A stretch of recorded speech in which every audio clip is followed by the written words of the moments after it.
Boa tarde. Vamos dar início, então, ao nosso fórum no período da tarde, nosso último período, iniciando com a doutora Tatiana Deliberador, que já faz bichectomia há bastante tempo, há uns 10 anos. Vai falar, então, sobre bichectomia na harmonização orofacial. Doutora, por favor.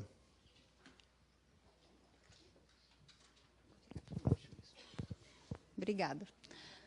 Bom, gente, boa tarde. Obrigado pela presença de todos aqui no nosso último período do primeiro Fórum de Harmonização Orofacial. Primeiramente, eu quero agradecer o convite do Conselho Regional de Odontologia, por eu estar aqui hoje e também por fazer parte da Câmara Técnica de Harmonização Orofacial do Conselho Regional de Odontologia do Paraná. A minha formação ela é de periodontia e implantodontia, mas eu já trabalho com a bola de Bichat há quase 10 anos. Daí, no decorrer da palestra, eu vou explicar como e por quê, né?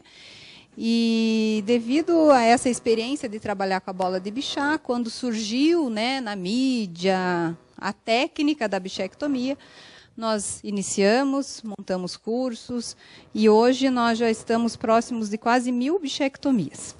E daí muitas pessoas falam, e as complicações? Quando é indicado? Então, tudo isso a gente vai discutir no decorrer dessa 1h30 que nós temos. Um pouquinho menos, que daí eu vou abrir para perguntas, né? Então, eu queria conduzir essa aula da seguinte forma. Fazendo perguntas. No decorrer da aula toda vão ter perguntas e nós vamos responder essas perguntas. Então, a gente vai saber o que é a bichectomia, se o cirurgião dentista pode fazer essa cirurgia, qual é a finalidade dessa técnica cirúrgica, quando realmente que ela está indicada, quando que o profissional está capacitado para fazer essa técnica, quais são os riscos e como resolver as possíveis complicações. Bom, e ainda, no final, a gente vai falar um pouco da bola de Bichat. Porque hoje só se fala de bichectomia, retirar a bola de Bichat. Mas e a bola de Bichat? Será que não tem? Não serve para outras coisas? Não tem outras finalidades? Então, a gente vai falar um pouquinho sobre isso também no final da palestra. Bom, então vamos começar. O que é bichectomia? É uma técnica cirúrgica, tá? Então, popularmente conhecida por bichectomia, devido ao François Bichat, que descobriu a bola de Bichat. Então, é uma técnica cirúrgica de cirurgia plástica bucal que faz a remoção de parte da gordura da região da bochecha. Por que está sublinhado parte? Porque depois, quando a gente falar um pouco de anatomia, vocês vão ver que essa bola de Bichat ela não tem só a extensão bucal. E a gente só deve remover a extensão bucal. Então, por isso que a gente, nessa técnica, remove parte da gordura da região da bochecha, conhecida como corpo adiposo bucal ou bola de Bichat. Então, em 1802, a Marie, que não é um homem, é a Marie François Xavier Bichat, né, uma francesa, descreveu esse tecido gorduroso e deu o nome de bola de Bichat. Antes disso, esse tecido já tinha sido descrito na literatura, em 1700 e alguma coisa, mas como uma glândula. Eles achavam que era uma glândula e deram o nome de glândula molar. E só em 1802 que ficou comprovado a natureza histológica desse tecido, que é um tecido gorduroso, e ficou conhecido popularmente como bola de Bichat, e por isso o nome da técnica, bichectomia. Então, para nós que somos cirurgiões dentistas, que estamos nesse meio, é comum esse termo. Mas para a população em geral, não muito. Tanto que tem vários programas de humor fazendo entrevistas com pessoas na rua, perguntando, principalmente para homens, se ele faria uma bichectomia. Daí eles, bichectomia? Como? Não, de jeito nenhum. porque existe um desconhecimento pela parte da população, né? Mas não tem mais como nós tirarmos esse nome dessa técnica, tá? Ficou conhecido como bichectomia e, aos poucos, a população vai ficando informada a respeito disso. Então, quando a gente fala de terminologia, a mais conhecida é bichectomia. Mas existem outros nomes que cirurgiões dentistas capacitados descrevem em seus sites ou falam para os seus pacientes que fazem, né? Então, pode falar que é remoção do corpo adiposo bucal, ou remoção do corpo adiposo de Bichat, ou remoção da bola de Bichat, ou remoção do corpo adiposo da bochecha. E aqui, esses termos que estão em cinza, são os termos mais chamativos, na minha opinião. Tá? Esses de cima são mais científicos. Então, lipectomia jugal, lipoescultura facial, remoção de bolsas de gordura do rosto. Então, isso é mais, na minha opinião pessoal, é mais marketing do que um termo realmente que nós devemos usar. E estamos andando nas nossas perguntas. E será que o cirurgião dentista pode fazer a bichectomia? Pode. Mas quando? Né? Então, baseado na Lei 5.081, de 1966, que já foi comentada aqui várias vezes pelos outros palestrantes, né? Está lá no artigo 6, que o cirurgião dentista ele pode praticar todos os atos pertinentes à odontologia, decorrente de conhecimento adquirido em curso regular ou em curso de pós-graduação. Então, hoje, aqui, é apenas um fórum. Não é um curso regular e nem um curso de pós-graduação. É um fórum informativo. Então, a pessoa, às vezes, que nunca fez nenhum curso de bichectomia, não é porque está escutando esse fórum que vai sair fazendo bichectomia. Você tem que estar certificado num curso regular para poder fazer esse procedimento. Existe um parecer jurídico do Conselho Regional de Odontologia do Distrito Federal, de 2015, que fala só sobre a técnica cirúrgica da bichectomia. Então, este parecer se destina a responder à consulta formulada pelo presidente do Conselho Regional de Odontologia, se é competência do cirurgião dentista a realização do procedimento cirúrgico da bichectomia. Não vamos ler aqui o parecer todo, vamos ler só algumas partes. E nesse parecer, eles citam a lei, né, do Conselho Federal de Odontologia, número 100/2010, que já foi explanada aqui pelo professor Jean de forma brilhante, né?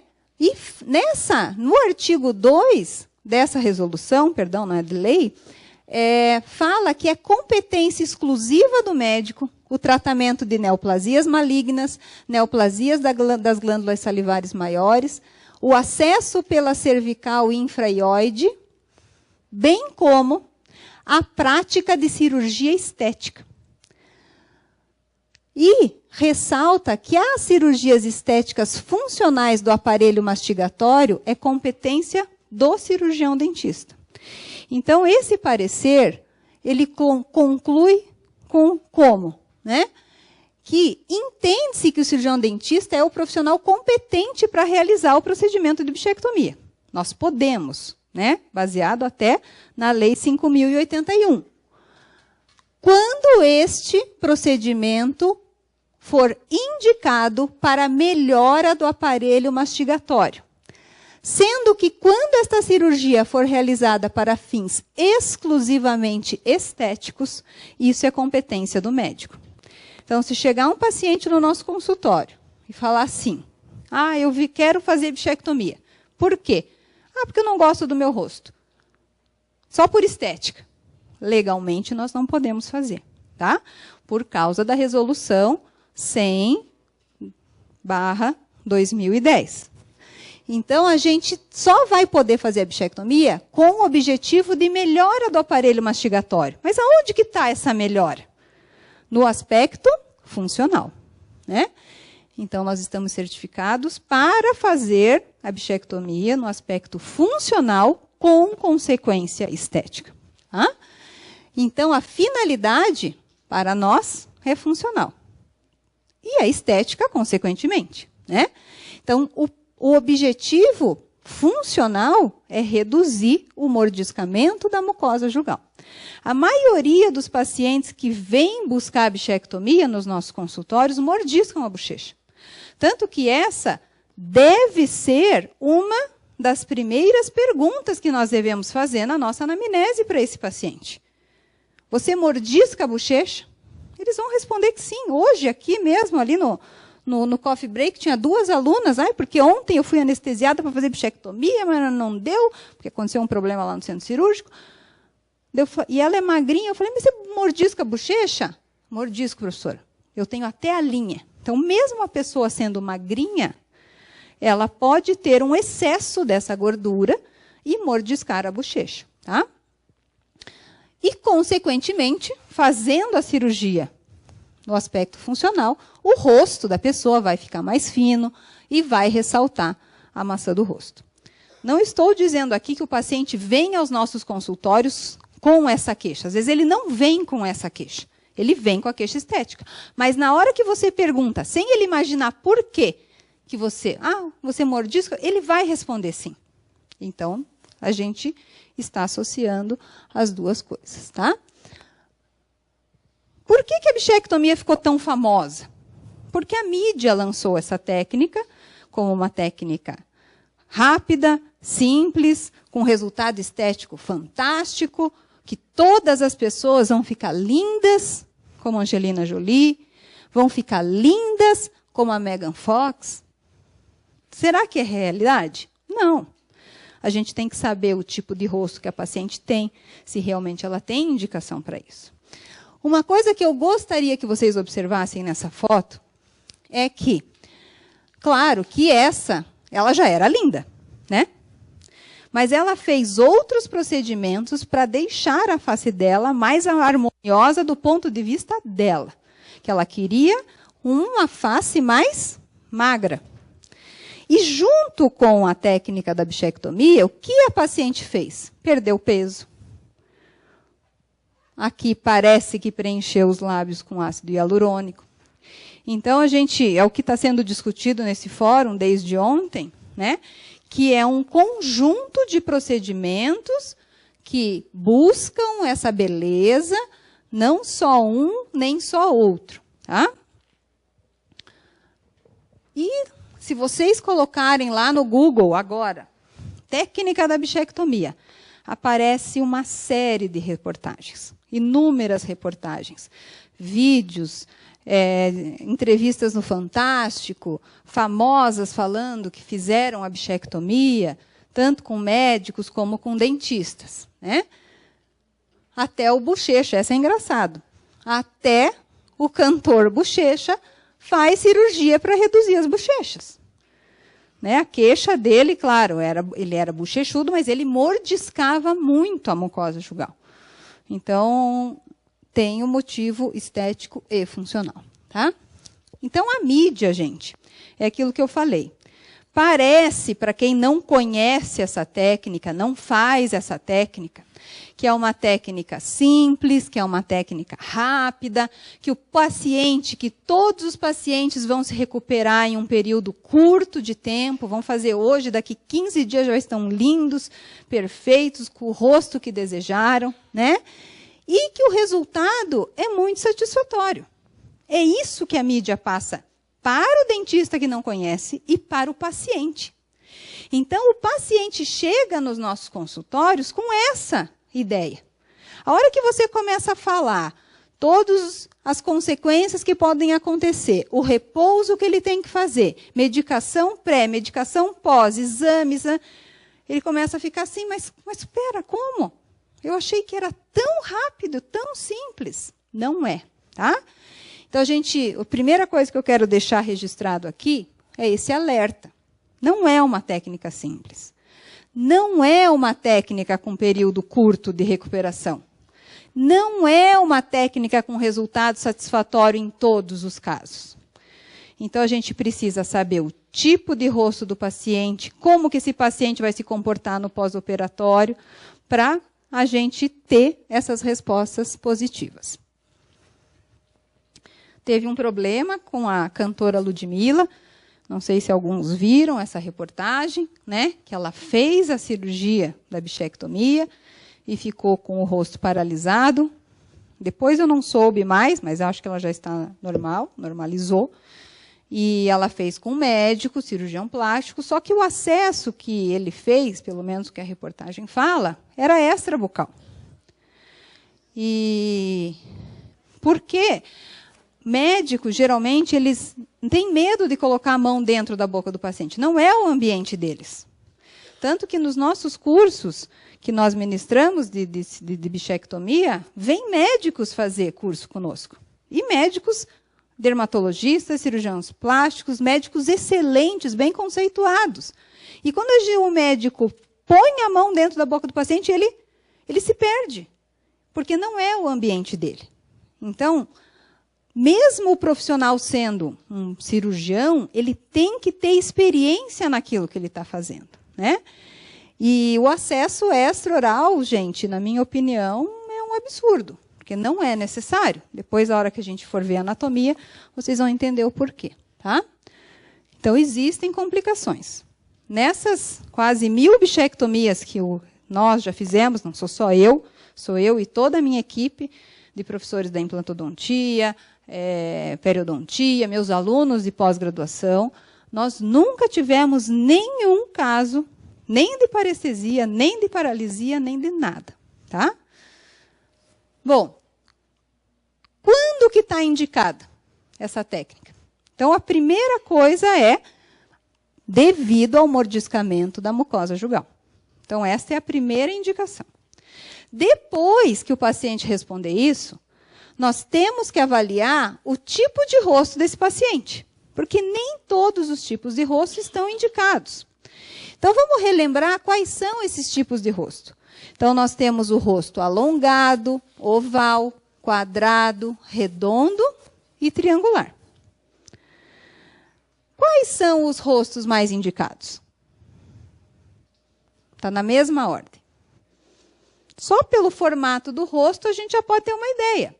O rosto redondo, o rosto oval e talvez o rosto quadrado. O rosto triangular e alongado não estão indicados. Primeiro, porque dificilmente esses dois tipos de rosto, a paciente ou o paciente vai responder que mordisca a mucosa jugal. Dificilmente acontece. Tá? Agora, quando o rosto é redondo, oval e quadrado, eu falo elas, gente, porque 90% das bichectomias são feitas em mulher. Tá? Então, elas vão responder que mordiscam a mucosa. Então, como é que a gente vai saber o tipo de rosto? Né? Tem que tentar imaginar uma forma geométrica. Então, redondo, triangular. E tem mais tem mais algumas coisas que nós precisamos saber em relação ao tipo de rosto. Então, aqui, contraindicado, e aqui talvez. Então, os rostos mais indicados no olhar, no ver a pessoa, quando você está conversando com ela, é o redondo e o oval. Ah, mas é só isso, então? Não, não é só isso. Além disso, então aqui nós temos, antes de eu falar temos que tipo de rosto que é esse? Vamos aí, tentem ver. Oval, quadrado e redondo. Então, só no olhar você já sabe, opa, essa paciente tem... E tem que falar isso para o paciente. Olha, seu rosto é redondo, realmente está indicado, além do mordiscamento. Agora, além de você saber o tipo do rosto, você tem que fazer o exame clínico. Você tem que apalpar o paciente. Apalpar extra e intrabucal. Quanto mais molinha for a bochecha do paciente, melhor resultado estético esta paciente vai ter. Porque às vezes o paciente tem um rosto redondo, ele mordisca a bochecha, só que o rosto é firme.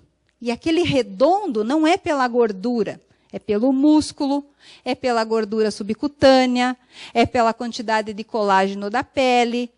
Então, às vezes, a paciente vem com uma expectativa de reduzir o mordiscamento, ou eliminar, que se elimina, e ter um rosto fino e aquilo não vai acontecer.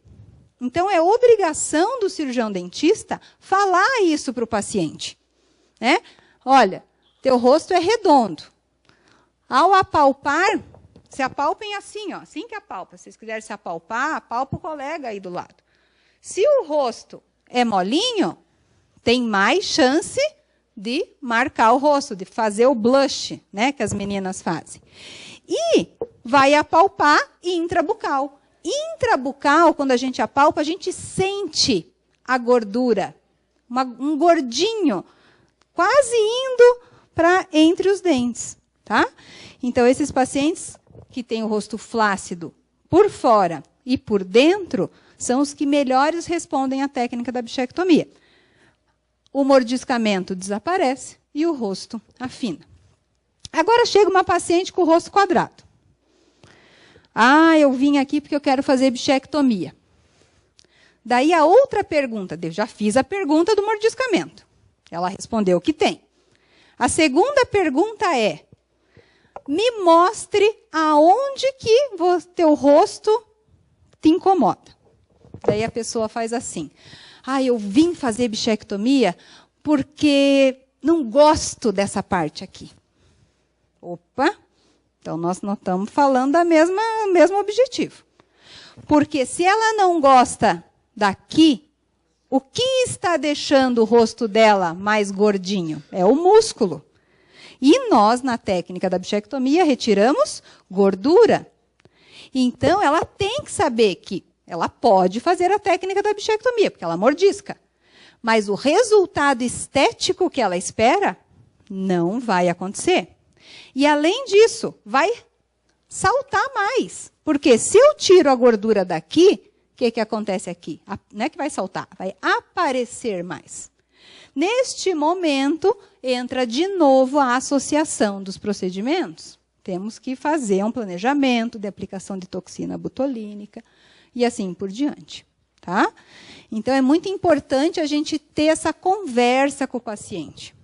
Porque o que eu percebo, assim, por onde a gente anda, conversa, os próprios colegas, eles esquecem de ver isso. Esquecem de perguntar, eles só querem fazer. É igual o implante. O aluno, principalmente, quando está aprendendo e vai no seu consultório, quando eles estão lá, eles esquecem, porque eles parecem que só vê a cifra do dinheiro no lugar do implante. E a bichectomia parece que está acontecendo a mesma coisa. Aí eu quero fazer bichectomia. Ok, vamos marcar para a semana que vem? Quer fazer amanhã? O valor é X. E não é assim. Tá? A gente tem que levar as coisas, eu acho, que um pouquinho mais a sério. Então, muita atenção quando o rosto do paciente for quadrado. Tá? Conversar bem com o paciente. Pedir, outro detalhe do exame clínico. Pedir para o paciente apertar os dentes. Façam o teste aí vocês. Vocês se apalpam sem apertar os dentes, tá? Ó. Agora vocês apertem os dentes. Dá para sentir o músculo. E isso a gente deve fazer com o paciente. E deve pedir para ele se apalpar. Porque daí ele entende, ó, quando você aperta o dente, o que salta, o que está duro, é o teu músculo. E esse músculo vai continuar duro. Então, aqui onde você está achando que te incomoda o teu rosto, não vai mudar. Tudo bem para você. Ah, pois é, mas eu achei que ia mudar. E nananã. Eu falei, olha, mas você mordisca, isso também tem... Ah, é, mordisco. Daí eles lembram do mordisco. Né? Daí, então vamos fazer. Mas se ele for só a queixa estética, primeiro que a gente já nem pode fazer. Né? Tá? Então, ou não faz, ou ponto de interrogação, ou discute bem com o paciente, ou associa com a toxina botulínica e assim por diante. Bom, outra pergunta que estava lá no começo. Qual o profissional capaz de fazer essa técnica? Será que todo mundo está pronto para fazer essa técnica? Não. Por mais que a nossa lei diga que a gente possa fazer. Né? Mas, primeiro, o profissional, gente, ele tem que conhecer onde ele está pondo a mão. Ele tem que conhecer a anatomia facial e a anatomia da gordura. Ele tem que entender o que é essa gordura. Se ela está envolta por uma cápsula, se não está, aonde ela está posicionada. Né? Além disso, ter habilidade cirúrgica. Não adianta, gente, me desculpe os ortodontistas, que tem vários aqui. Não adianta, às vezes, assim, num primeiro momento, faço ortodontia há 30 anos. Daí ele vai lá e faz o curso de bichectomia. A gente já teve vários. Não é que não possa fazer, ele está lá para aprender. Mas esse profissional, num primeiro momento, vai ter muita dificuldade de fazer essa técnica. Então, tem que fazer um curso, outro curso, até voltar a ter habilidade cirúrgica, né? Eu tenho um primo meu que é ortodontista, meu primo irmão, como se fosse meu irmão, formado há muitos anos. Fez ortodontia, por isso que eu dei exemplo, ele só fez orto por 20 anos. O Celso conhece. E ele resolveu que ele queria fazer implante.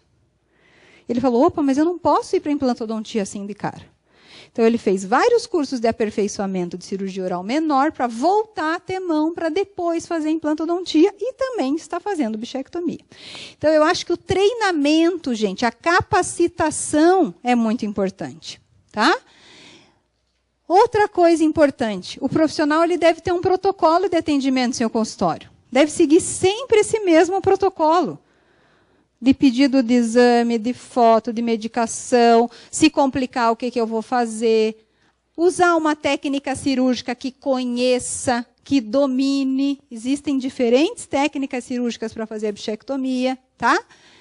E estar preparado para atender complicações e intercorrências. Porque não adianta nada você fazer a bichectomia, daí o paciente dá um edema, dá um sangramento, ligar para o professor. Professor, agora, o que eu faço? Né? Claro que a gente vai auxiliar. Mas o profissional tem que estar preparado para atender o seu paciente. Né? Então, a gente vai falar um pouquinho disso também. Tá? Então, vamos começar falando da anatomia. Vamos conhecer, relembrar a anatomia da bola de Bichat. Então, do ponto de vista embriológico, essa gordura ela começa a se formar com 3 meses da vida intrauterina. E ela vai se formando em lóbulos. Lóbulos de gordura. E esses lóbulos vão se formando ao redor de plexos. Plexos arteriais, plexos venosos, veias orbitais, veias superficiais da face. Então, já começa uma informação importante. Opa, essa gordura está envolvendo plexos. Eu não posso tocar nesses plexos, né? Uma vez que ela está bem definida, nesses lóbulos, ela é encapsulada e cresce. Por que eu frisei o termo encapsulada? Porque ela está envolta por uma cápsula de tecido conjuntivo. Então, na hora da cirurgia, eu preciso achar essa cápsula e romper essa cápsula. Porque se eu não romper a cápsula, ela não sai. Daí, já ouvi falar várias vezes, eu abri o paciente e não tinha gordura. Não tinha de um lado a gordura, Tatiana. Você já viu isso? Eu falei, me desculpe, mas eu nunca vi. Né? Então, é porque não achou. Tá? O crescimento cessa por volta do 5º mês intrauterino. E a formação da gordura, a gente está completa quando o bebê nasce. Então, ela está completa. Por que os bebezinhos nascem bochechudo? Por causa da bola de Bichat. E por que tem que estar pronta a bola de Bichat na hora que o bebezinho nasce? Para ajudar na sucção. Então, a principal função da bola de Bichat é ajudar na sucção. Tá? Eu não pus todos os trabalhos aqui, são vários, tá? Eu não tenho tempo, eu coloquei alguns principais. Existe um estudo que foi feito em cadáver, só que apenas 12 amostras, e eles dissecaram esse corpo adiposo bucal de uma forma inteira. E eles encontraram que o volume médio da bola de Bichat é 9,6 ml. Opa, então nas minhas cirurgias eu estou tirando só 5, eu tenho que tirar 9? Não. Porque o primeiro slide da aula era que a técnica cirúrgica é remoção de parte da bola de Bichat. Tá? Isso é a extensão dela toda. Nesse mesmo estudo, eles não encontraram variações significativas entre o lado direito e esquerdo. Então, os volumes são parecidos, nem sempre vão ser iguais. Tá? não encontraram relação entre a gordura corporal e o corpo adiposo bucal. Isso é outra informação importante. Então, a gordura subcutânea, ela não se comunica, ela não está no mesmo ambiente que a gordura da bola de Bichat. E esta informação também é importante. Mesmo aqueles cadáveres que estavam bem magrinhos, caquéticos, eles ainda tinham bola de Bichat. Então, isso mostra que, mesmo o paciente emagrecendo, a bola de Bichat não emagrece. Por isso que, às vezes, tem pessoas que são magrinhas ou eram mais gordinhas e emagreceram e continuam com o rosto redondo. Não se sabe o porquê. Eu já tentei procurar o porquê que essa gordura não emagrece. Então, o paciente faz essa pergunta para a gente no consultório. Ah, mas se eu emagrecer, meu rosto não vai afinar e eu não vou ficar com o rosto igual ao da Angelina Jolie? Não vai. Porque é o excesso de gordura e essa gordura não emagrece. Ah, mas por que o rosto emagrece, então, um pouquinho quando eu emagreço? Quem que emagrece? A gordura subcutânea.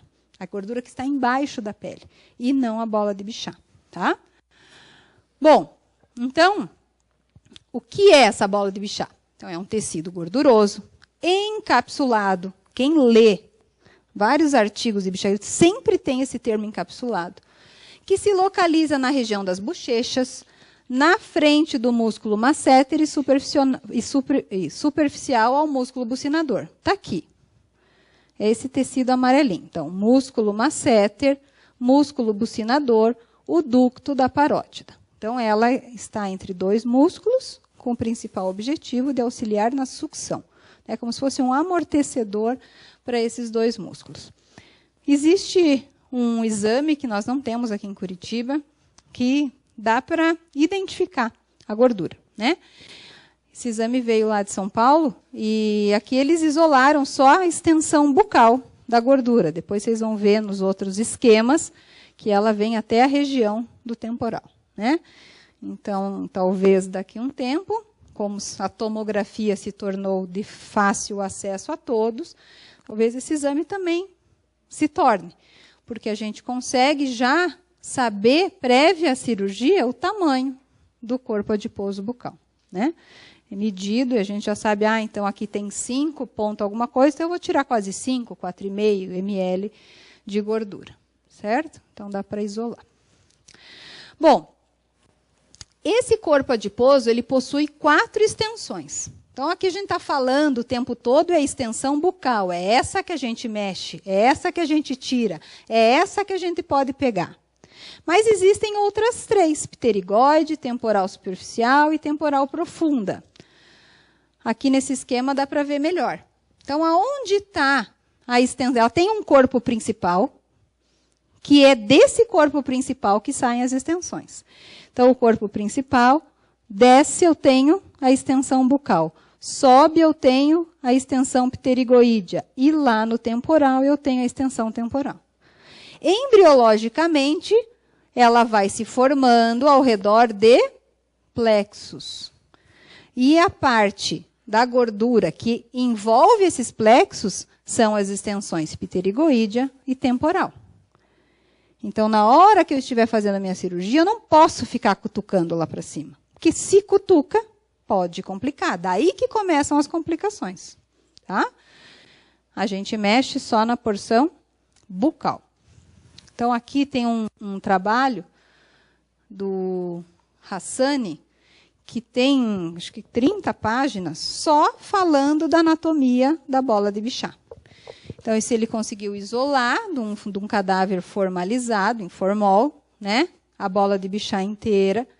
E aqui eles dividem, né, do ponto de vista didático, em 3 extensões. Eles falam em um lobo anterior, o lobo intermediário e o lobo posterior. Aonde que está localizada a extensão bucal? No lobo anterior. Então, os lobos intermediários e posterior, que é a porção pterigoide temporal, nós não mexemos. Tá? Apesar dela ser uma coisa só, aqui tem uma divisão. E na hora que a gente faz a cirurgia, a gente vê essa divisão. Não é que vê, a gente sente, ela parece que solta, ela rasga. Tá? É bem engraçado. Então, essa porção anterior, ou a extensão bucal, segue medialmente para repousar sobre o periósteo da região posterior da maxila. Ela está lá na maxila. Ela encontra-se sobre as fibras do músculo bucinador. E chega anteriormente no vestíbulo sobre a região do segundo molar superior. Opa, outra informação importante. Se ela chega na cavidade bucal, na região do segundo molar superior, talvez ali seja um lugar bom para eu fazer a minha incisão para achar essa gordura. Além disso, o ducto parotídeo transita superficialmente a esse corpo adiposo e, às vezes, até penetra nele. E também no músculo bucinador, tá? O ducto, para entrar na cavidade oral, lá na região do segundo molar superior também. Então, aqui eu tenho uma estrutura anatômica de extrema importância, que está superficial, passando por dentro ou passando acima da minha bola de Bichat. Então, a hora que eu vou remover essa extensão bucal, eu tenho que fazer tudo com muita delicadeza. Porque eu não tenho como saber previamente se o meu ducto está passando dentro dela. E se tiver? Eu vou arrancar o ducto para fora? Não. Porque a hora que você vai mexendo, ela é gordura, aquele ducto vai se soltando, e ele é fibroso. Deixa eu ver se eu pus a foto. Está aqui, ó. Ele é fibroso, firme, ele fica e a gordura sai. Tá? Aqui é uma foto de um cadáver, que a gente dá o curso lá em Miami, no Miami Anatomical Research Center. E toda vez que a gente vai dar o curso lá, que desde 2011 nós vamos, a gente sempre chega lá com uma dúvida de alguma coisa. E esses últimos 2 anos era a dúvida da tal da bichectomia. Então, a gente dá o nosso curso, e no final do curso, nós, professores, ou eu, ou quem tiver a dúvida, vai lá e disseca a cabeça, ou pega e vê, onde é que está esse ducto? Vamos achar. Foi fácil? Não foi. Vamos esticar. Pegamos com 2 pinças hemostáticas, puxamos. Ele não arrebenta fácil. Nós não conseguimos arrebentar. Tá? Então, se o ducto estiver passando dentro da gordura, nós temos que fazer, nós não vamos saber. Por isso que nós temos que fazer movimentos bem devagarzinho para eles ir se soltando desse tecido adiposo bucal. Tá? E essa imagem, ela é muito ilustrativa, do ponto de vista anatômico, para a gente entender onde está a gordura e entender a técnica cirúrgica. Vamos começar olhando a foto de dentro da boca para fora, porque é de dentro da boca que nós vamos acessar a gordura. Então, a gente já sabe que a extensão bucal ela sai lá, ó, na região do segundo molar superior. O ducto da parótida também. Existem diferentes técnicas para acessar a gordura. A técnica que nós usamos, depois eu vou justificar o porquê, é a técnica feita lá em cima do ducto, lá no fundo do vestíbulo, na região de segundo molar. Para eu chegar na gordura, vejam todos os tecidos que eu tenho que romper. Mucosa, fáscia do bucinador, a tal da cápsula, para eu chegar na gordura. Então, é difícil chegar na gordura. Então, às vezes, tem aluno, a gente explica, mas é o medo, é uma região desconhecida. Para mim é mais fácil, porque eu já faço muito isso, mas para o aluno é difícil. A gente fala, vai, coloca a lâmina. Você tem que furar tudo isso aqui, e apontando a lâmina para cima e para a bochecha. Não tem nada que ele possa. Mas ele tem medo. Daí ele incisa só a mucosa. Daí ele acha o bucinador. Daí ele vai lá com aquela hemostática e fica nadando no bucinador. Daí disseca todo o bucinador. Daí, não estou achando, professora. Por que ele não está achando? Porque não rompeu a cápsula. E a cápsula, gente, vocês lembram? Bom, alguém faz endo aqui. Tem a sensação de caída da endo, não tem? Lá na hora que faz a abertura coronária?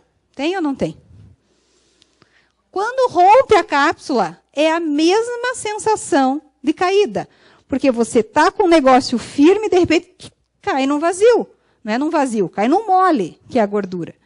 Então, tem que sentir essa caída, tá? Tem que romper a cápsula. Existem professores que indicam fazer incisão com bisturi elétrico. Eu acho que não é necessário. Por que não? Porque eu vou ter que cortar tudo isso aqui. Eu vou ter que romper a cápsula. Então, vai com a lâmina de bisturi, rompe com um furo, como se fosse furar um balão. A bola aparece e daí você vai com a hemostática abrindo. Tá? Depois da gordura, o que eu tenho? O músculo masseter, as fáscias, e o músculo masseter. Em cima do masseter está toda a inervação do nervo facial e suas ramificações. E daí eu tenho o SMAS, a gordura subcutânea e a pele. Então, quando o médico faz o acesso extra-oral, ele está entrando o contrário. Ele está entrando daqui para lá. É muito mais difícil chegar na bola. E, além disso, tem toda a inervação passando por ali. E o músculo masseter é muito mais espesso do que o músculo bucinador. Então, o acesso é mais difícil e por isso que, às vezes, acontecem essas complicações. Aqui tem uma outra imagem que não é tão completa, não tem todas as camadas, mas é fácil de entender. Ó. Então, segundo molar, ducto, a incisão é feita acima do ducto, rompendo mucosa, bucinador, fáscia, e eu acesso a gordura lá na porção do corpo principal. É aqui que ela vai aparecer. Mas eu quero tirar essa porção aqui. E ela sai, professora, lá por cima? Sai. Porque eu puxo ela e ela vai fazendo este movimento. Tá? Movimento bem devagar, depois vai ter um vídeo para vocês verem. Então, essa extensão bucal é que dá volume para a bochecha. Tá? Ó, por isso que o paciente ele reclama que é bochechudo. Só voltando aqui, para quem não tem o hábito de ver essa anatomia. É essa gordura aqui, a chamada gordura subcutânea, que engorda e emagrece. Quando a gente engorda e emagrece, a bola fica lá do mesmo tamanho. Daí, outra pergunta que os pacientes fazem. Ah, mas se eu tirar a gordura agora, ela não vai voltar? Meu rosto vai voltar a ser como era? Não, nunca mais.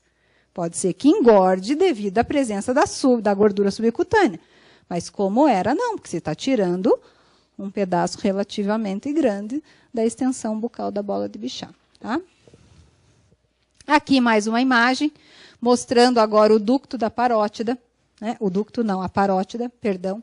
Então, a parótida, o seu ducto, masseter, bola de Bichat, o ducto entrando na bola de Bichat superficial ou dentro dela, entra dentro do bucinador e vai lá e aparece na cavidade bucal. Então, é de extrema importância na hora de eu iniciar minha cirurgia eu localizar esse ducto. Eu não posso começar a cirurgia sem ver aonde está o ducto. Tá? Aqui é um aplicativo de anatomia, que cortou ali, o aplicativo Face 3D. Quem não tem ainda esse aplicativo, abaixe. Porque nós estamos num curso de harmonização orofacial. E um dos pontos fundamentais de todos os procedimentos, com exceção dos hormônios, né, é conhecer a anatomia. Então, ele está disponível lá no Google, na Apple Store, na Play Store e na Apple Store. Ele é um dos aplicativos mais completos que existem. Você pode pôr e tirar o que você quiser. Então, eu quero sem o crânio, eu quero só as artérias, só as veias, sem os dentes. E você gira a cabeça em 360 graus. Tá? E aqui eu coloquei o aplicativo para mostrar a bola de Bichat. Então, ela está aqui, está localizada. Ó, mesma imagem do livro.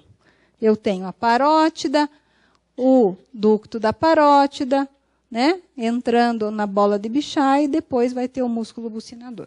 Certo? Bom, agora falando um pouquinho da porção posterior da bola. A gente falou dessa aqui. Ó. Então, essa porção posterior, alerta, não pode mexer. Não pode tocar, não pode cutucar, não pode fazer nada, tá? Porque ela contorna a maxila, passa pela fissura pterigoide maxilar, mas ela entra em contato com a artéria maxilar, com a divisão do nervo trigêmeo. Ela está envolvendo todos esses plexos que são importantes. Aonde está essa porção que nós estamos falando? Aqui, ó. Começa daqui para cima, daqui para o pterigoide. Então, até que, por que a gente não tem tido complicações graves? Porque a gente não cutuca onde não deve. A gente tira só o que tem que tirar, que é só a extensão anterior, que está aqui, daqui para baixo, daqui para cima, não é para ficar literalmente enfiando um instrumental lá dentro, tá? Bom, a bola de Bichat, ela também tem uma grande vantagem, que ela é suprida por várias artérias. Pela artéria maxilar, pela artéria temporal, pela artéria facial, ou seja, é um tecido extremamente vascularizado. E depois eu vou mostrar alguns casos clínicos de outras utilidades da bola de Bichat, que devido a esse suprimento sanguíneo, ela sobrevive fora do local dela e consegue se transformar em outro tecido. Não só por isso, mas por outra coisa também. Tá? Mas isso é importante na hora que eu mostrar, por exemplo, o fechamento de comunicação bucosinusal. Tá? A função da bola de Bichat já falamos, né? Facilitar a movimentação de um músculo em relação ao outro e nos movimentos de sucção e mastigação, principalmente dos bebezinhos, das crianças. As pacientes ou os pacientes que têm feito bichectomia, quando a gente começa a dar curso, estudar mais fundo esse assunto, quando eu li isso aqui, eu falei, meu Deus, agora nós estamos tirando a bola de Bichat do povo, e agora o povo vai ter dificuldade de fazer sucção, de mastigar. Daí eu comecei a perguntar para os pacientes, está tendo dificuldade para fazer sucção? Não, não estou. Está tudo bem. Eu falei, graças a Deus. Então, não influencia, tá? Na fase adulta. Histologicamente, é gordura. Gordura como qualquer outra gordura do corpo. Isso está comprovado. Agora, por que ela não emagrece? Ninguém sabe. Se alguém souber, por favor, me diga. Ou se alguém quiser estudar, depois me diga. Sabe, Gia, por que ela não emagrece? Pois é. Curiosa que eu sou, eu tenho que ter essa resposta. Não, isso não eu vou falar também. Que horas são, gente? Estou no horário, né? Tá. Bom, continuando as nossas perguntas lá do começo da aula. Então, o profissional, ele deve ter habilidade cirúrgica, ser treinado, capacitado e seguir um protocolo de atendimento. Então, cada profissional tem que ter o seu protocolo. Eu vou falar para vocês o nosso, tá? Mas antes de falar disso, do protocolo, por que eu, a professora Cláudia, o professor Felipe, Viviane, João e toda a minha equipe decidimos dar cursos de bichectomia? Porque a gente já trabalha com essa bola de Bichat desde 2008. Só que não tirando a bola de Bichat inteira.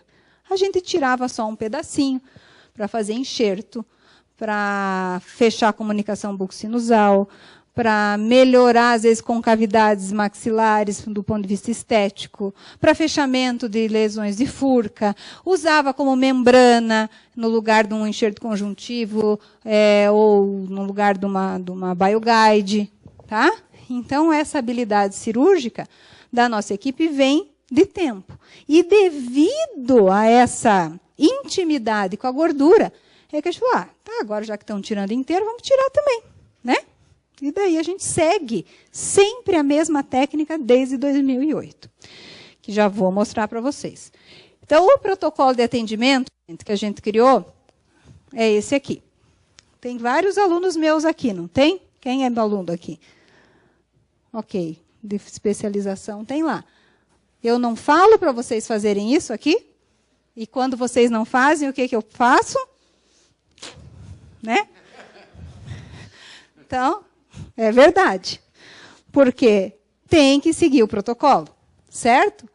Então, o protocolo, fazer um exame clínico adequado, pedir exame pré-operatório, tirar foto, ver o peso e a altura do paciente, assinar um termo de consentimento livre e esclarecido específico para esta técnica de bichectomia, fazer a medicação pré, fazer a técnica cirúrgica com cuidado, colocar um micropóreo ou qualquer outro tipo de faixa no pós-operatório imediato, fazer medicação, dar as recomendações, que são os mais importantes, e o acompanhamento desse paciente, tá? Então, vamos falar rapidinho de item por item agora, porque senão não vou conseguir concluir. Exame clínico, vocês já sabem. Tipo de rosto, mordiscamento, apalpar o rosto, pedir para o paciente mordiscar, se o rosto for quadrado, discutir com o paciente, se o rosto for mais firme, discutir com o paciente, anotar na ficha que tipo de rosto que o paciente tem.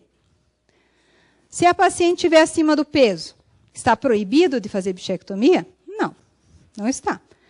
Porque ela está acima do peso, mas ela tem o mordiscamento. E, às vezes, essa técnica da bichectomia estimula a paciente a emagrecer.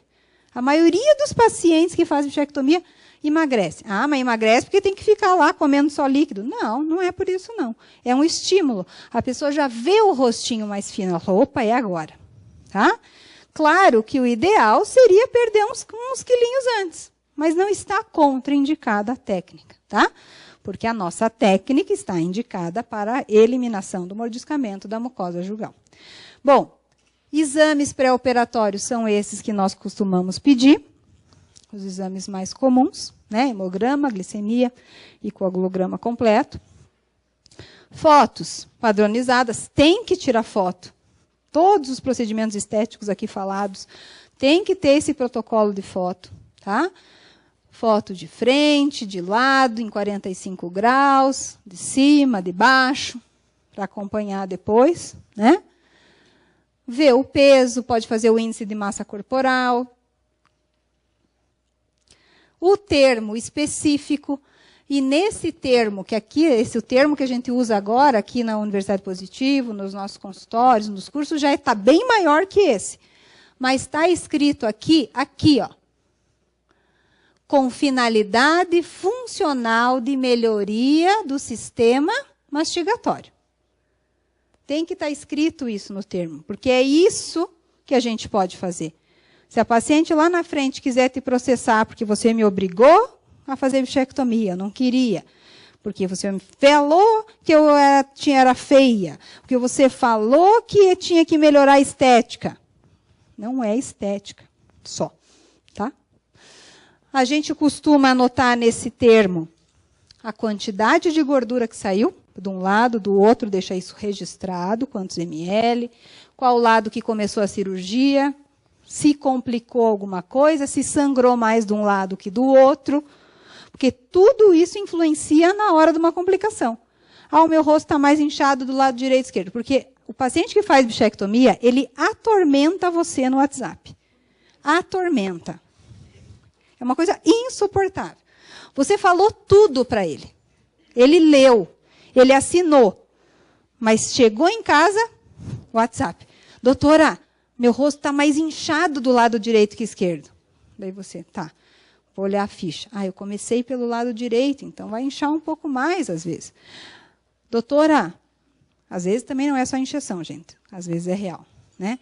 Doutora, meu rosto do lado direito está mais inchado e duro. Opa, se está duro, não é uma boa coisa. Eu vou lá na minha ficha. Ah, o lado direito deu uma pequena hemorragia. Por que está duro, então? Está com coágulo lá dentro. Certo? E, às vezes, eu tenho que abrir para remover esse coágulo. Então, informações transcirúrgicas são importantes. Nós, aqui, recomendamos a prescrição de dexametasona, prévia, só prévia. Daí isso não vamos entrar no mérito dessa discussão, porque é muito ampla, né? Cada um tem as suas preferências, tá? E daí existem formas diferentes de fazer a técnica. Tem a técnica que é feita lá no fundo do vestíbulo, que é a que nós usamos. Tem a técnica que é feita no meio da mucosa jugal. eu ensino e gosto da técnica do fundo de vestíbulo porque foi assim que eu comecei a ter a intimidade com a bola. Eu já fiz a técnica pelo meio da bochecha. Me arrependi até o último, porque eu estava colocando a mão num ambiente, para mim, mais desconhecido. Então, foi muito mais difícil. Eu achei mais difícil. Tá?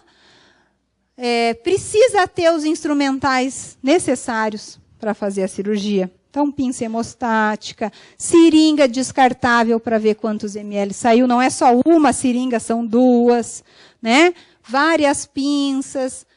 E aqui tem uma foto para vocês verem. Né? Às vezes o aluno vai fazer a bichectomia, trouxe uma pinça.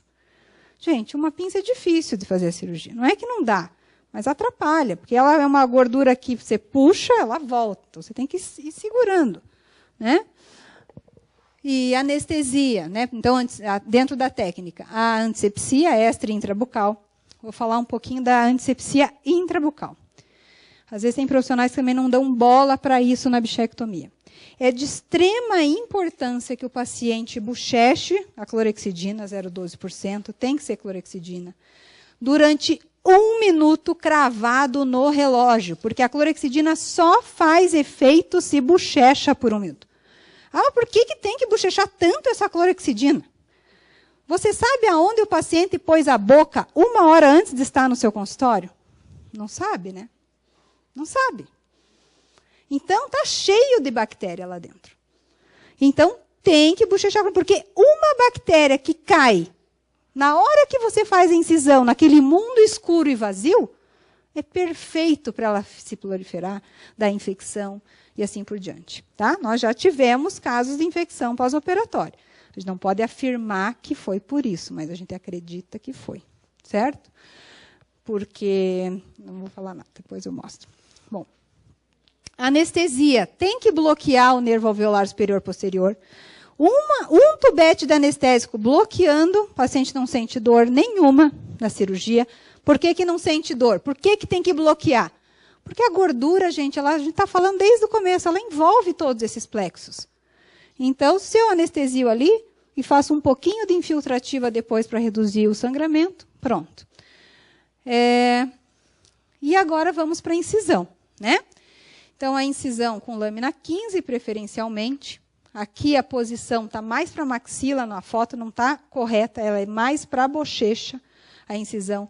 O Minnesota está aqui escondendo o ducto. Então, acha o ducto, esconde o ducto e incisa. Tá? É bem nessa região, porque a gente vai acessar o corpo adiposo, o corpo principal aqui, e a gordura está aqui embaixo.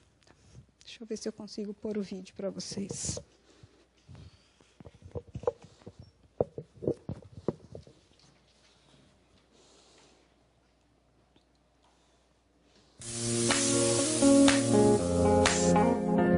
Aqui a aluna, é uma aluna de paciente, e a Cláudia Trevisani que está operando, que dá o curso de bichectomia comigo. Então, achou o ducto e escondeu.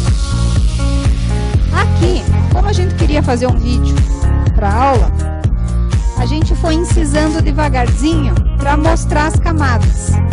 Mas, na técnica mesmo, a gente não faz devagarzinho assim. A gente enfia a lâmina e fura todas aquelas camadas e acha, e fura a cápsula e a gordura pula. Tá? Eu peço que quem estiver filmando, tirando foto, não divulgue nada disso em rede social, ok? Então, faz a incisão. Ó, aqui, o que apareceu lá? O músculo bucinador. Daqui a pouquinho, vai aparecer um tecido rosa claro, que é a cápsula. Eu preciso romper essa cápsula. Se eu não rompo a cápsula, ela não vem. Tá lá, ó. Rompeu a cápsula, ela aparece lá, linda e formosa. Amarela, linda e formosa. E agora, a gente chama de jogo das pinças. Você vai puxando, fazendo movimentos circulares lentos para o ducto soltar. Nenhum momento a pinça é enfiada lá dentro. A gordura vem. Ela está vindo daqui para cá. Ah, mas prendeu. Então, se prendeu, você está pegando face, você está pegando o bucinador, ou realmente ela está presa. Então, vamos ampliar mais ali um pouquinho, rasgar mais aquela cápsula para que ela saia livremente. Ó, faz massagem. Às vezes o Minnesota prende a gordura. Você está apoiando ali, você está puxando, não vem, porque o Minnesota está segurando, né? Então, faz massagem e vai fazendo os movimentos circulares. O correto e o ideal e o mais fácil é que ela saia inteira. Eu não posso tirar pedacinho por pedacinho. Eu tenho que tirar a extensão bucal inteira. Quando que eu sei que ela acabou? Você vai saber. Ela fila no final, ela afina. Ela tá quase terminando, ó lá. Ela fica fina, ó. Daí vai lá, ou ela se solta sozinho, ou vai com uma tesoura Goldman Fox e corta. Em nenhum momento a tesoura, a pinça hemostática entrou dentro da região, certo? Isso é segurança. Então faz um lado, sutura, depois faz o outro, sutura. Essa incisão aqui é melhor também por causa do ponto, o paciente não consegue passar a língua. Ou recomendamos fio de seda, não fio de nylon. Não pode cortar o fio muito curto, porque depois você vai se arrepender amargamente na hora de tirar os pontos. Uma das partes mais difíceis da cirurgia é a sutura. Não é difícil, é complicado. Então, às vezes, o aluno tira a gordura em 10 minutos e demora 40 para suturar. Tudo bem, é normal, porque é difícil o acesso mesmo, tá? Então, aqui, só repetindo a técnica, a incisão em 45 graus voltada para a bochecha, vai divulsionando, ó, aqui está a foto correta, ó, a incisou, rompeu todos os tecidos, a gordura aparece. Abre, depois eu vou divulsionar, eu vou entrar com a minha hemostática rasgando aquela cápsula. É como se tivesse um balão na mão e dentro desse balão tivesse uma gordura. O balão, a bexiga, é a cápsula. Eu rompo a cápsula, a gordura sai. Se eu não rasgo esse balão, a gordura fica presa. E daí tem dificuldade de soltar, tá? Então, a gordura vem vindo devagarzinho, fazendo movimentos circulares. Aqui está a cápsula, ó. Ela está meio, às vezes ela estrangula a gordura. Às vezes a gente puxa e ela está presa. Entra com a hemostática entre a gordura e a cápsula e amplia, tá? Para ela sair livre. E ela vem vindo, linda, formosa. É linda a cirurgia. É linda. Olha lá. Chega uma hora que ela afina. Acabou a extensão bucal. Não tem mais extensão bucal. Não tem por que cutucar lá. Ah, vou cutucar mais um pouquinho. Para tirar o quê? 0,2 ml a mais? Não vai fazer diferença, tá? Coloca na seringa. Não deve fazer isso. Primeiro que é feio. Segundo que você não vai saber quantos ml você tirou. Tem que saber, porque tem que ser equivalente. Eu não posso tirar, às vezes, 1 ml de um lado e 5 do outro. Alguma coisa está errada. Você não achou a de que você está tirando 1. Tá? Aqui é só uma tabela, porque a gente tem feito o acompanhamento de alguns pacientes, esses termos que são preenchidos pelos alunos aqui na universidade. A gente já fica lá no centro cirúrgico e volta e meia a gente pega os termos e faz um levantamento para ver quanto que saiu de ml, se um lado era maior que o outro, né? Então, aqui tem a idade, a altura, o peso, quantos ml saiu de um lado, quantos ml saiu do outro, se os lados eram iguais ou diferentes. Fazendo um valor médio dessas fichas, que está em torno de, a gente já fez 1000, mas a gente tem 100 e poucas fichas só adequadamente preenchidas ali, que a gente conseguiu pegar, dá um valor médio de 3,6 ml de gordura. Ah, então eu estou tirando 3 no meu consultório, está certo, né? Está certo. Ah, mas eu estou tirando 8. Alguém tirou 8? Não é? Está alguma coisa errada. Já teve paciente que a gente acompanhou que saiu 7. Mas era só extensão bucal mesmo. Mas não é comum, tá? O valor médio é 3,6 fazendo isso. Mas geralmente sai 4, 4,5, 5, tem paciente que sai 2, por isso que joga o valor médio lá para baixo. Lá no MARC, lá em Miami, a gente também testou as duas técnicas. Porque sempre falam assim, você faz por cima porque você só sabe fazer lá por cima do fundo de vestíbulo. Quem disse que você fazendo por aqui, você tirou toda a gordura da bochecha? Daí eu fiquei encucada com aquilo. Eu falei, meu Deus, será que eu não estou tirando mesmo? Daí eu fui lá no cadáver, fiz a minha técnica lá por cima, como eu faço no paciente. E depois eu acessei o meio da bochecha para ver se eu tinha tirado tudo. E eu tirei tudo. Mostrando a incisão aí abaixo do duto. Está falando. Tudo bem. Abaixo, aqui é o meio da bochecha. Então, são muito próximas. Esse restinho aqui, é o restinho da cápsula que sobrou. A porção, porque a comunicação aqui da onde a gente então, tem a comunicação do lado para o outro e a extensão bucal inteira saiu lá, sai inteira pelo fundo de vestíbulo, tá? Bom, a sutura é outro cuidado que todo mundo tem que ser bem pertinho um ponto do outro. Não pode ficar um espacinho aberto, porque senão, pula uma bactéria. Tem que ser bem juntinho, tá? Imediatamente. Então, bem juntinho os pontos. Na hora que afasta com o Minnesota aqui, não pode abrir nenhum espaço. E micropore nessa paciente, ou aquelas faixas de compressão. Cada um tem a sua preferência. Também não vamos discutir por causa disso. O importante é sair com o rosto comprimido, tá? Primeiro, porque obriga o paciente a ficar em casa. Ninguém vai para o shopping com isso aí. Esse é o primeiro ponto. Segundo, que o paciente não consegue falar direito. Quando o paciente fala muito, aqueles pacientes que você já viu que fala, além dessa aqui, você põe uma aqui, Pronto. Limitou total. Ela não vai conseguir falar. E a gente recomenda ficar com essa faixa 48 horas sem remover. Isso reduz muito o edema, porque o edema é muito intenso, né? Já vai ter foto de edema, tá?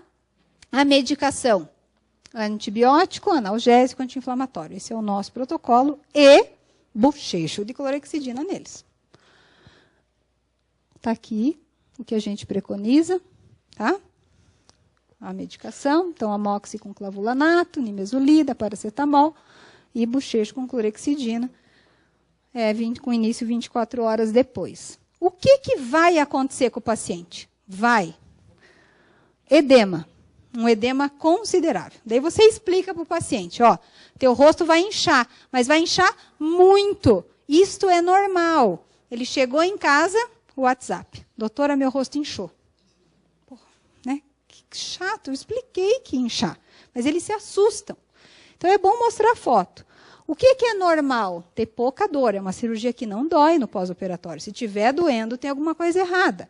Hematoma e dificuldade de abrir a boca. Gera trismo essa cirurgia. Que esse trismo pode variar de 10 dias a 2 meses. Depende do edema, depende do paciente, depende se ele se cuidou, depende se ele fez drenagem linfática. Aqui a nossa aluna aqui do curso de especialização, que ela fez, não sei por que não foi colocado micropore, 6 horas depois da cirurgia. Ela estava assim. O edema dela foi tão grande que ela ficou 2 meses com trismo. Tá? Mas afinou o rosto. E aqui agora tem uma série de pacientes. Então, essa paciente mordiscava, tinha, né, o rosto redondo e flácido. Bem molinho. Então, aqui o pós-operatório imediato, antes do micropore. Um dia depois, ela ficou bem quietinha em casa, tirou o micropore, foi indo. No 3º dia, ela foi andar no parque. Vejam a grama lá atrás na foto. Ela foi andar no parque. Isso que falou que tinha que ficar com micropore, tinha que ficar em casa, não podia ir para o sol. No 4º dia, incha. É uma lipoaspiração. É igual uma lipoaspiração. Se você faz esforço, vai dar mais edema. Daí ela resolveu se comportar, 5º, 6º, 7º dia, aqui com 15 dias, olha a diferença.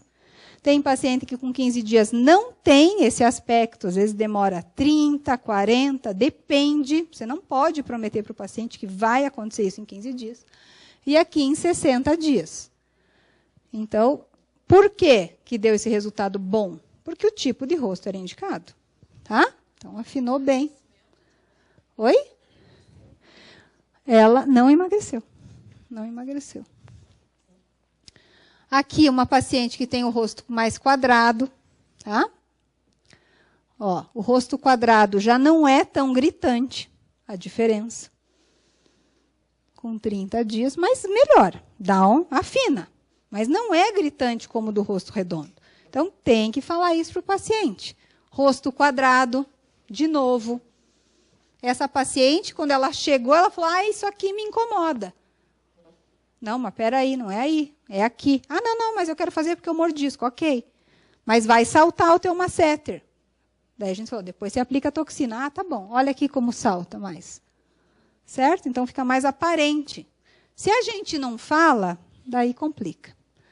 Essa daqui foi uma mudança radical. Essa paciente foi chocante. Rosto redondo, flácido. 15 dias depois já estava bem afilado. Vejam como ela estava com a pele. Ela fez mesolifting, ela fez ácido hialurônico. Eu não sei mais o que ela fez, mas ela ficou assim. Esta é a verdadeira harmonização orofacial. Gente, isso aqui não é montagem. Isso aqui é real. E depois ela ficou tão feliz, que ela arranjou um namorado e mandou foto. Porque ela não tinha namorado. Então, olha a diferença que a gente faz na vida dessas pessoas. A gente não ficou linda. E aqui ela estava de lente de contato. Ela pôs lente ainda. O mais importante é que não mordisca a bochecha. Né? Outra coisa que nós temos percebido é que agora que não vamos nem perguntar o que ela está mordiscando. Ó, outra coisa, brincadeiras à parte, gente, porque agora já está no fim, a gente pode brincar, né, Celso? Agora está ficando do jeito que você gosta, hein? Vamos continuar aqui, que horas são? Tenho até 3h30, já são 3h23. Outra coisa que nós temos percebido é que depois que faz a cirurgia da bichectomia, o sulco diminui. Porque o peso do rosto diminui. Então, outra coisa que sempre perguntam, eu vou ficar mais velha se eu fizer a bichectomia? Meu rosto vai ficar flácido se eu fizer a bichectomia? Não vai, não tem nada a ver. Teu rosto vai cair menos. Flácido não tem nada a ver com a bola de bichar. Aí, quando eu ficar velha, a bola de bichar vai fazer falta? Não vai, gente. Até você ficar velha, já vai ter um monte de outra técnica. Entendeu? Né? E você tem que ficar bonita. É agora. Né? Então, vamos lá. A idade, isso é outra coisa que perguntam. Todos os pacientes podem fazer bichectomia? Acima de 18, claro. E pode com 60, pode com 70, desde que esteja bem de saúde. Essa senhora ficou muito feliz depois da cirurgia, porque ela odiava esse gordinho aqui. Olha como reduziu após a cirurgia. Então, o rosto dela ficou mais jovem. Né? Claro que tem que fazer outros procedimentos de harmonização. Mas essa paciente é daquela que falava. Essa eu pus a fita aqui. Foi lá na São Leopoldo Mandique. E eu não pus a foto da filha dela, mas a filha dela fez a cirurgia no mesmo dia que ela. E a filha dela tinha o mesmo tipo de rosto da mãe. Se a filha não fizesse agora, ia cair o rosto da filha depois que ela ficasse mais velha. Tá? Então, estamos chegando no fim. É de extrema importância dentro desse protocolo que vocês falem, refalem, que o paciente leia, que vocês grifem as recomendações pós-operatórias. Se o paciente não segue as recomendações pós-operatórias, eu não vou ler tudo aqui, tá? Complica. Mas complica mesmo, certo? Então, o repouso absoluto é como? É repouso absoluto. É deitada ou sentada em casa, quieta, sem se mexer, tipo vida de madame. Oi, por favor, traz comida para mim. Banho rápido. No último curso que nós demos, agora faz umas 3 semanas, o paciente saiu da cirurgia. Ela leu isso aqui. O professor falou, o aluno falou. O que ela fez quando ela chegou em casa? Ela foi tomar banho quente. Mas muito quente. Daí ela liga, meu rosto está inchado. Mas claro, ficou muito inchado. Então, gente, é difícil, mas tem que recomendar drenagem linfática após 48 horas numa clínica especializada, uma pessoa que entenda de drenagem facial. Isso facilita muito a recuperação, é igual uma lipoaspiração. O que eu não entendo, às vezes, é que assim, a mulher, vai no cirurgião plástico. Tá, isso aqui, né? Tá, porque eu estou pondo aqui, será? Vai no cirurgião plástico. O cirurgião plástico, você tem que usar aquele macaquinho. Ela vai lá e usa. Você tem que ir para a drenagem linfática 2 dias depois da sua cirurgia. Ela vai. Quando o dentista fala, parece que não sei, não vai. Mas tem que falar, tá? Tomar medicação sem atividade física por 3 semanas e sem sexo oral por 2 semanas. E clorexidina neles, tá? Remoção da sutura com 10 dias e o ideal é acompanhar o paciente por um longo período de tempo. Existem pouquíssimos artigos na literatura sobre bichectomia até o presente momento. Tá para sair bastante. Tem muita gente fazendo pesquisa com isso. Tá? Espero que saiam logo. E as complicações, o que pode acontecer? Um enfisema, ou seja, um edema muito grande, que é a entrada de ar. Quando esse edema for associado à face dura, porque se a paciente tem edema e ela palpa e é molinho, é ar. Mas se o edema está muito grande, o paciente está com dor e a face está dura, chama de volta. Chama para o consultório. Ou está com excesso de líquido, ou está com excesso de coágulo, ou deu uma hemorragia interna que você não viu, tá? Tem que abrir. Infecção. Então, nos nossos casos de curso, a gente não tem tido mais nada de infecção. Não vou dizer para vocês que no começo nós não tivemos, nós tivemos. Mas a gente não seguia exatamente esse protocolo de clorexidina neles. Tá? Depois que a gente começou com isso, não tivemos mais nada. E pode acontecer amortecimento, paralisia da face. Já ouvi falar de vários casos de dentistas que fizeram bichectomias em seus pacientes e esses pacientes ficaram com paralisia. Eles vêm perguntar, e agora, o que eu faço? Eu falei, manda para fono, põe laser, dá vitamina, né? Mas tem alguma coisa, eu falei, alguma coisa na tua técnica você está fazendo errado. Tá? Para quem nunca viu o ducto ao vivo, isso aqui é ao vivo, é num paciente vivo, ele está lá. Então, ele está lá, a gente não deve manipular, porque ele pode inflamar, não pode, às vezes evita a saída da saliva, e a parótida começa a ficar cheia de saliva, não sai. Daí, às vezes, o edema facial é por causa disso também. Nós nunca tivemos nenhum caso de problema com parótida. O pior caso que nós tivemos foi desse moço. Ele saiu da cirurgia, foi trabalhar no salão, deu edema, eu falei, você tem que ir para casa descansar, não posso. Mas eu vou para Porto Alegre fazer não sei o quê. Eu falei, você não pode pegar avião. Tudo gravado no WhatsApp. Você não pode. Não, mas eu tenho que ir. Chegou em Porto Alegre, assim. Eu falei, vai para um posto de saúde. Foi. Ninguém quis atender. Vai para um hospital. Não tem o plano de saúde. Daí, dormiu, acordou assim. Falei, está com febre? Tô. Eu falei, entra num avião imediatamente e volta para Curitiba. Que ninguém queria atender ele em Porto Alegre. O que aconteceu no voo?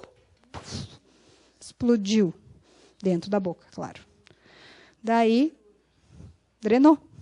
É um abscesso horroroso.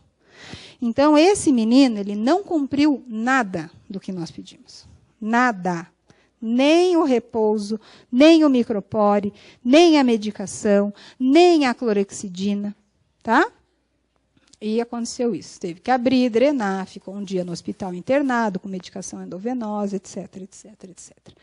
Existem casos menos graves, né, de fibrose e edema. Essa paciente também teve que fazer uma drenagem intraoral. E essa paciente aqui, ela estava bem. Ela foi tirar os pontos com 10 dias. Quando chegou para tirar os pontos, aqueles pontos estavam assim, cheios de placa bacteriana. Não usou clorexidina. Daí, não fomos nós que tiramos os pontos, eu e a Cláudia. Foi um outro colega. E aquele ponto ele não foi limpo, na minha opinião, de uma forma adequada. Depois que removeu os pontos, deu 2 dias, ela estava com abscesso. Tentaram drenar intrabucal, não deu. Teve que drenar extra antes de abrir a fístula.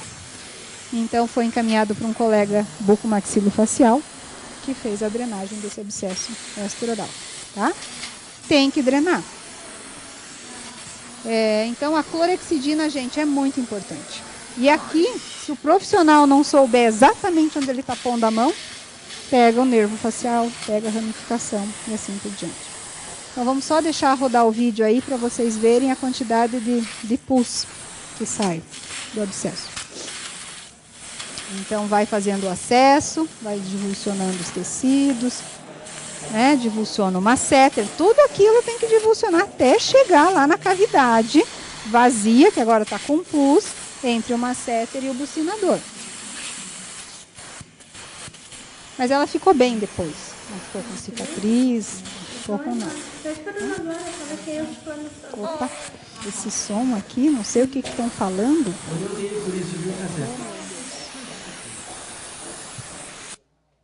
Vamos deixar no mudo. Olha lá. Daí começou a drenar. Daqui a pouco vai sair mais. Então, uma cirurgia bem delicada. Tem que ser feito por alguém que saiba, né? Geralmente um buco.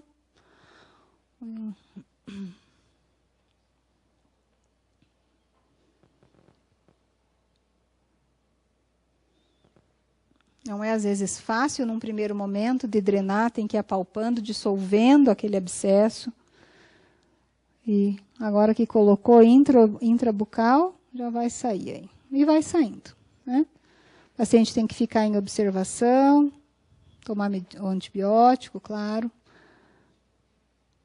Mas essas são as complicações mais comuns, tá?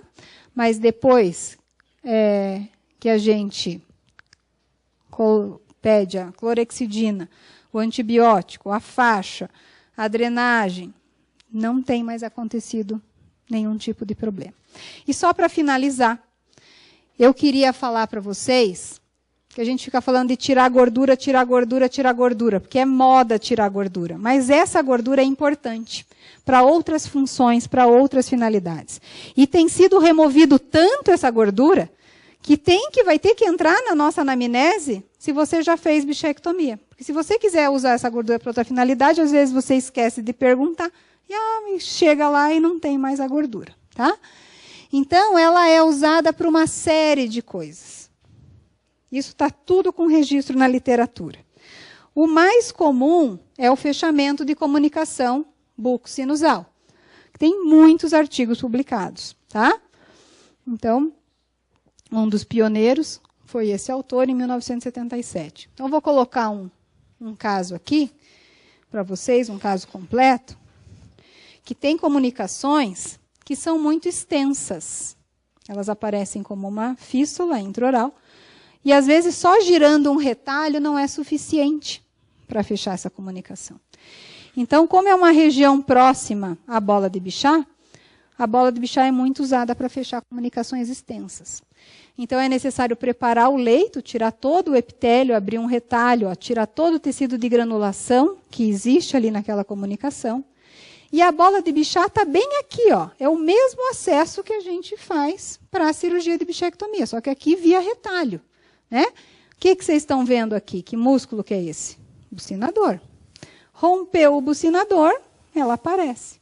E daí essa bola de Bichat, ela é puxada para fora, parte dela é puxada para fora, e a outra parte fica lá dentro presa, naquele complexo que ela existe, com aquela vascularização que ela tem.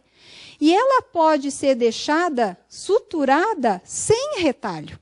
Não tem retalho por cima dela. Ela sobrevive sozinha, porque ela está pediculada, ela está grudada com as outras porções dela. Então, está vindo aquela vascularização. E acreditem se quiser, este tecido se transforma neste tecido.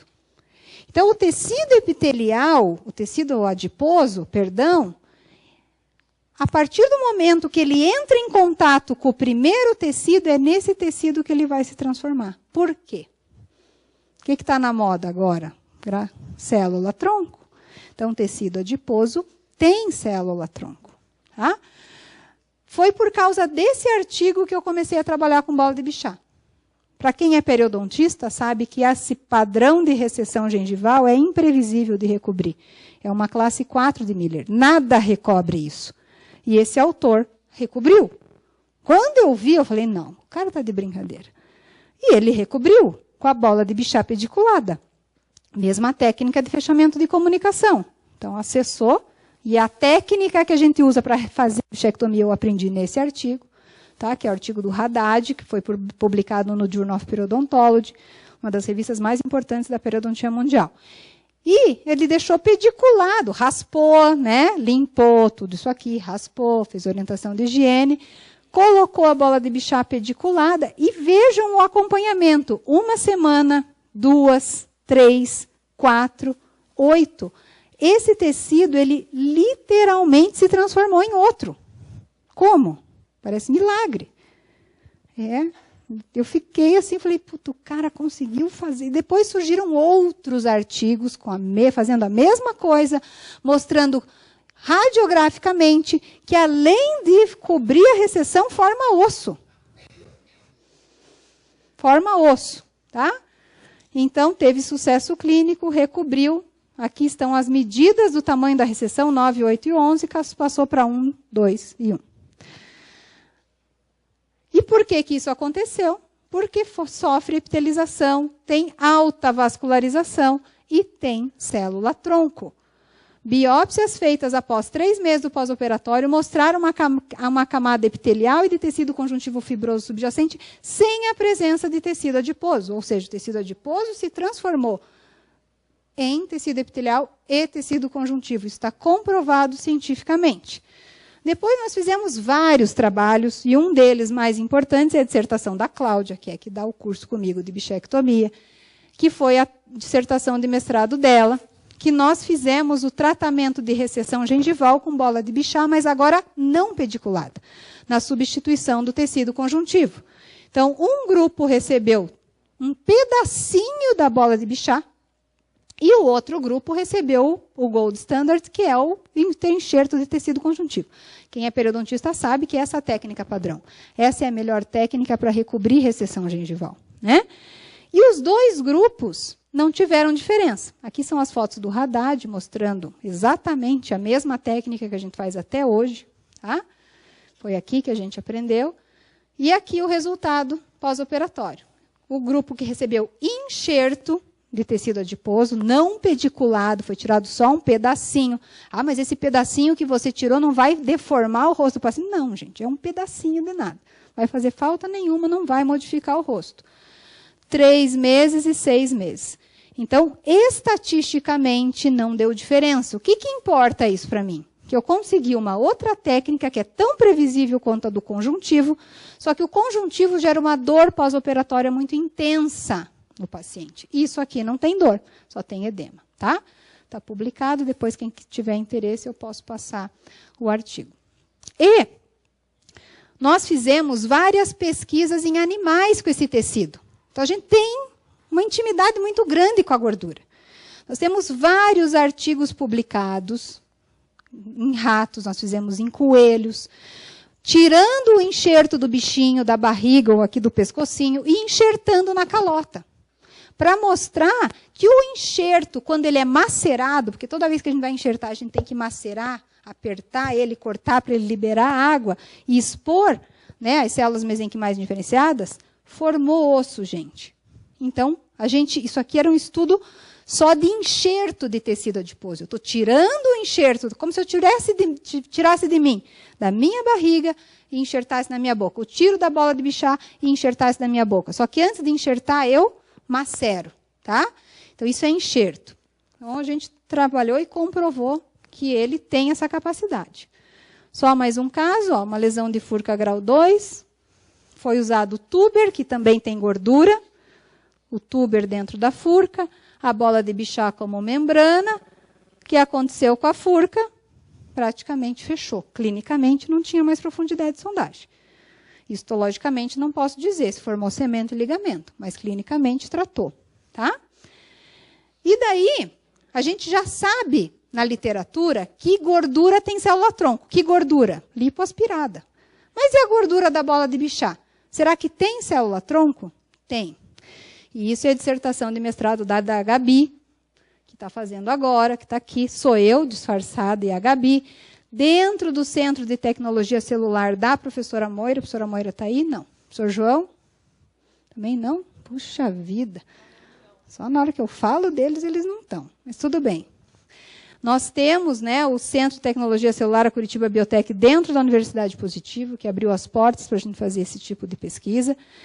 E a gente, como a gente está fazendo muita bichectomia, falou, puta, que dó jogar essa gordura fora. Vamos comprovar que tem célula-tronco e vamos orientar os nossos pacientes, depois de comprovado, que eles podem guardar isso, armazenar isso para um futuro, se eles precisarem.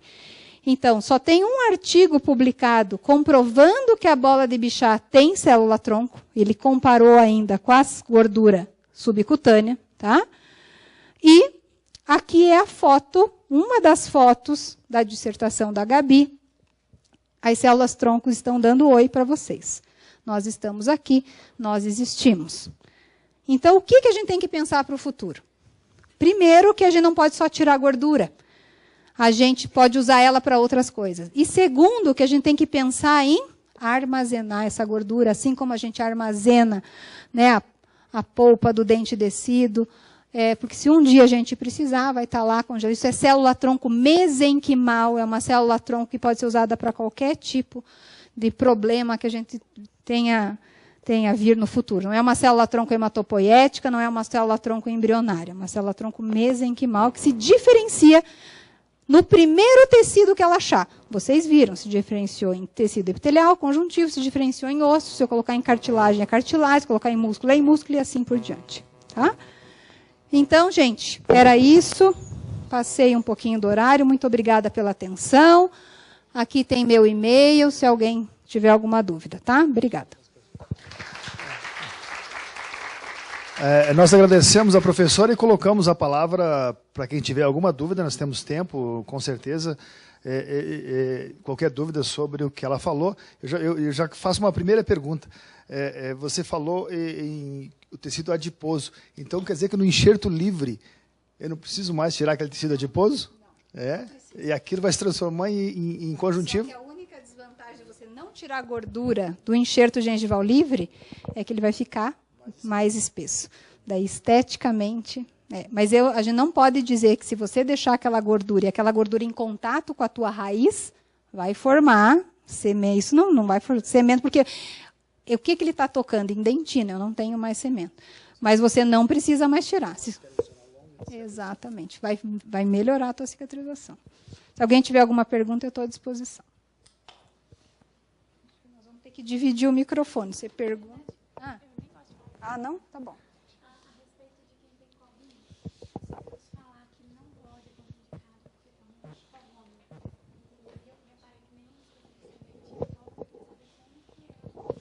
Isso também era uma dúvida que eu tinha. Chegou a paciente com COV, ela, no começo, né? Nossa, se eu vou perder a covinha, eu... não sei, né? A gente não tem visto isso. Não. Porque não tem relação. Não tem.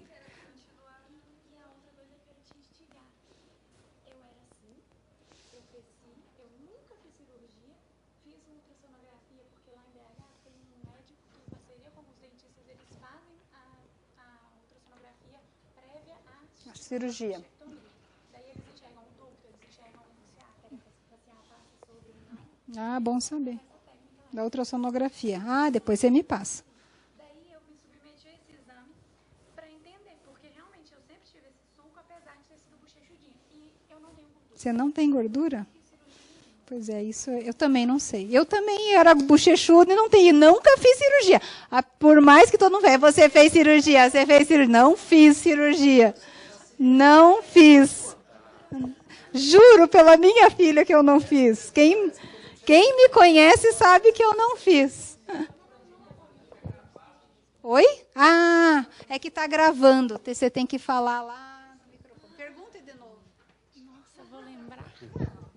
Você quer que eu fale, então? É que ela me mostrou uma foto, que ela de criança, que ela é bem bochechudinha. E agora ela não é mais, ela afinou o rosto. E ela foi fazer uma ultrassonografia, que lá em Belo Horizonte eles estão fazendo esse exame antes, que depois eu quero saber qual é, como que faz, tudo certinho. E ela, né, nesse exame, a bola dela sumiu, que a minha também deve ter sumido. Agora, não sei te explicar. Ah, e da covinha, que ela perguntou se aumenta. Não aumenta, porque não tem relação. Você não tem nada de bola? É a mesma pergunta que eu tenho. Por que ela não, às vezes, as pessoas que têm não reabsorve, né? Não é.